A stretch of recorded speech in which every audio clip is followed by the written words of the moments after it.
You know, when we think about power and strategy, we usually picture aggression, right? Going on the attack. But what if the real power, the truly dominant position, is the exact opposite?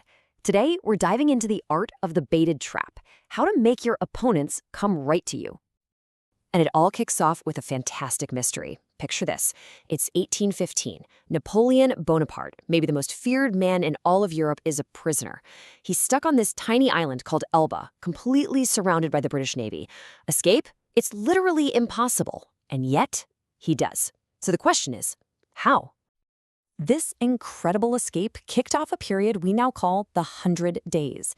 In just a few weeks, he went from a humiliated exile all the way back to being the Emperor of France. But then, just as quickly, it all came crashing down at the Battle of Waterloo. I mean, the stakes could not have been higher.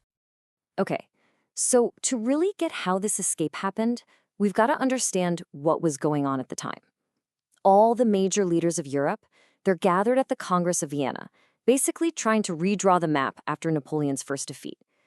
But you can just feel the tension in the air. Everyone was on edge.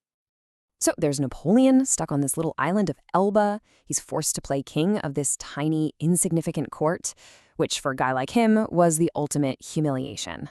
And this place was a fortress. The British Navy had it completely locked down. I'm talking warships everywhere, cannons pointed at every single possible exit, no way in, no way out. And yet, on February 26, 1815, a ship with 900 soldiers just pulls up, picks up Napoleon, and sails off. Just like that. The English scrambled to give chase, but it was way too late. Can you imagine the shockwave that sent across Europe? The big question on everyone's mind was, how on earth did this happen? I mean, Napoleon's march back to Paris was the stuff of legends. The soldiers who were sent to arrest him ended up switching sides and joining him.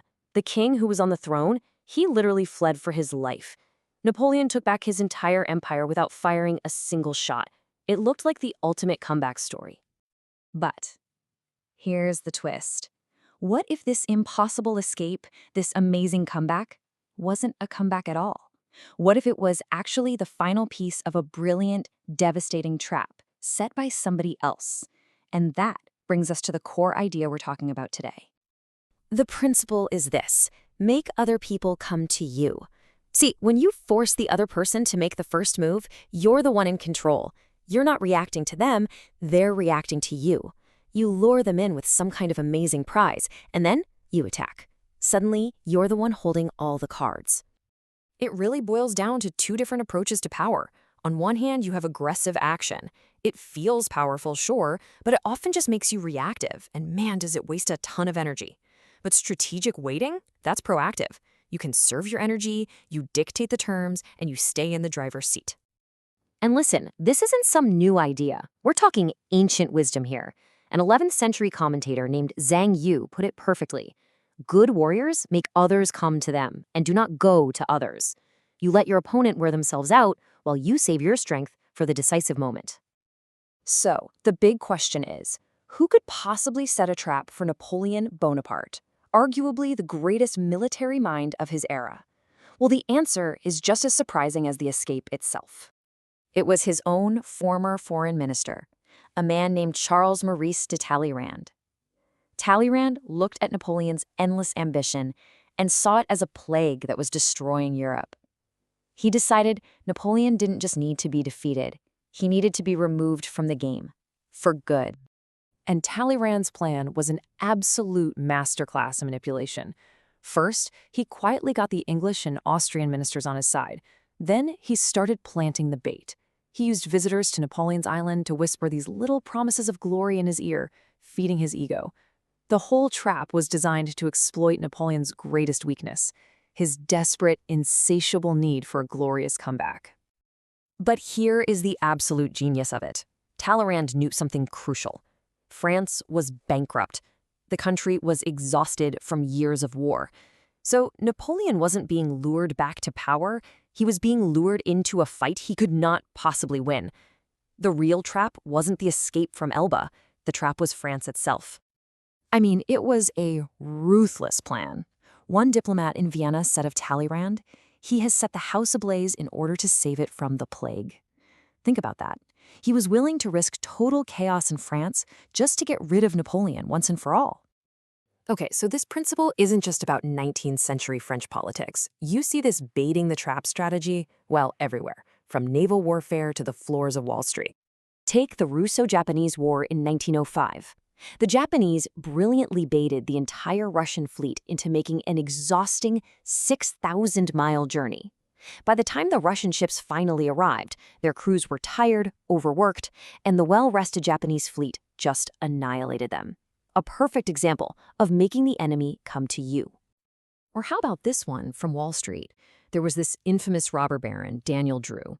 He had this little trick where he'd accidentally drop a slip of paper from his handkerchief with a fake stock tip on it.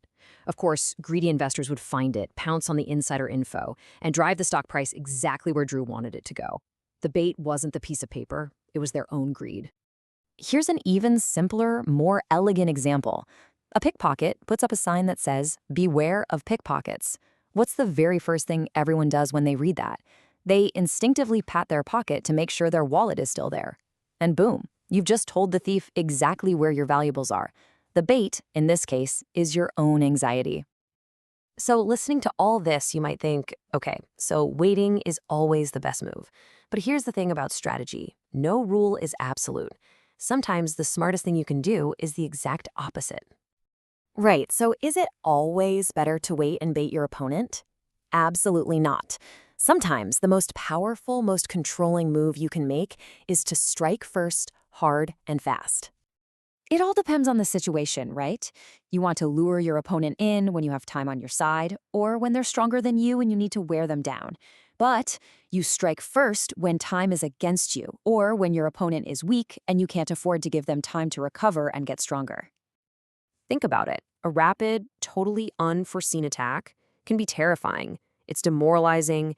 It forces your opponent to react on pure instinct, without any time to think. And when people don't think, they make mistakes. It's just a different way of seizing control of the situation. But in the end, whether you're striking fast or waiting patiently, the lesson is about control. It brings to mind this great image of a hunter. A smart hunter doesn't go chasing a bear all through the woods, exhausting himself. No, he figures out where the bear is going to be, lays a trap baited with honey, and then he waits. So the question to leave you with is, in any situation, are you the hunter or are you the one chasing the bait?